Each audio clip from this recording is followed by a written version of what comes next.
আসামের শিলচর শহরের পাশের এক ছোট গ্রামে একটা বড় তালগাছ ছিল। গাছটা গ্রামের একেবারে শেষ প্রান্তে একটা ফাঁকা মাঠের মাঝে দাঁড়িয়েছিল। দিনের বেলা সব ঠিকই থাকতো, কিন্তু সন্ধ্যার পর কেউ ওই পথে যেত না। লোকেরা বলতো ওই গাছের মাথায় যেন কেউ থাকে। একদিন রবিন নামে এক ছেলে তার বন্ধুর বাড়ি থেকে দেরি করে ফিরছিল। রাত প্রায় 10টা। রবিন ভয় পায় না। সে বলল, ভূত বলে কিছু নেই।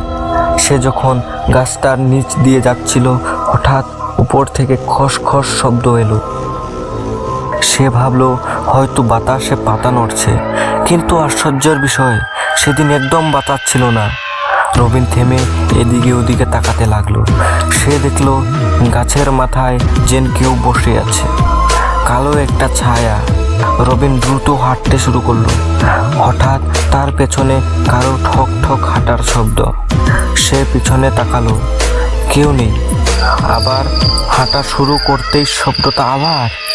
এবার সে দৌড় দিল, কিন্তু শব্দটাও দৌড়াতে লাগলো। রবিন বাড়ির দরজার সামনে পৌঁছে হাঁপাতে লাগলো। রবিন দরজা দিয়ে ভেতরে ঢুকে পড়ল।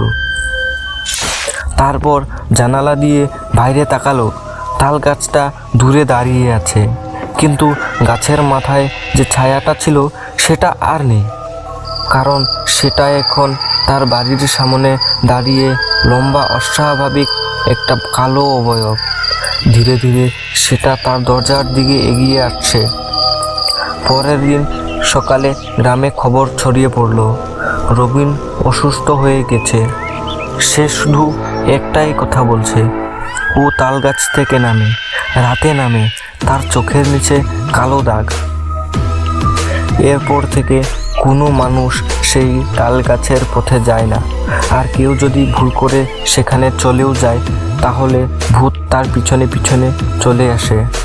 ঠিক কিছুদিন পর রবিনের মা আর গ্রামের কিছু লোকজন মিলে এক সাধু বাবাকে নিয়ে সেই তাল গাছের নিচে পৌঁছায়।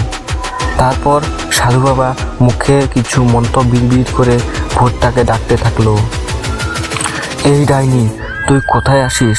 দম থাকলে তাড়াতাড়ি বেরিয়ে আয়। এরপর ডাইনি তাল গাছের উপর থেকে ছটস করে নেমে আসলো আর বলতে লাগলো, কাউকে ছাড়বো না, সবাইকে মেরে ফেলবো। সাধু বাবা মুখে কিছু বিড়বিড় করে ডাইনির শরীরে ছড়িয়ে দিল।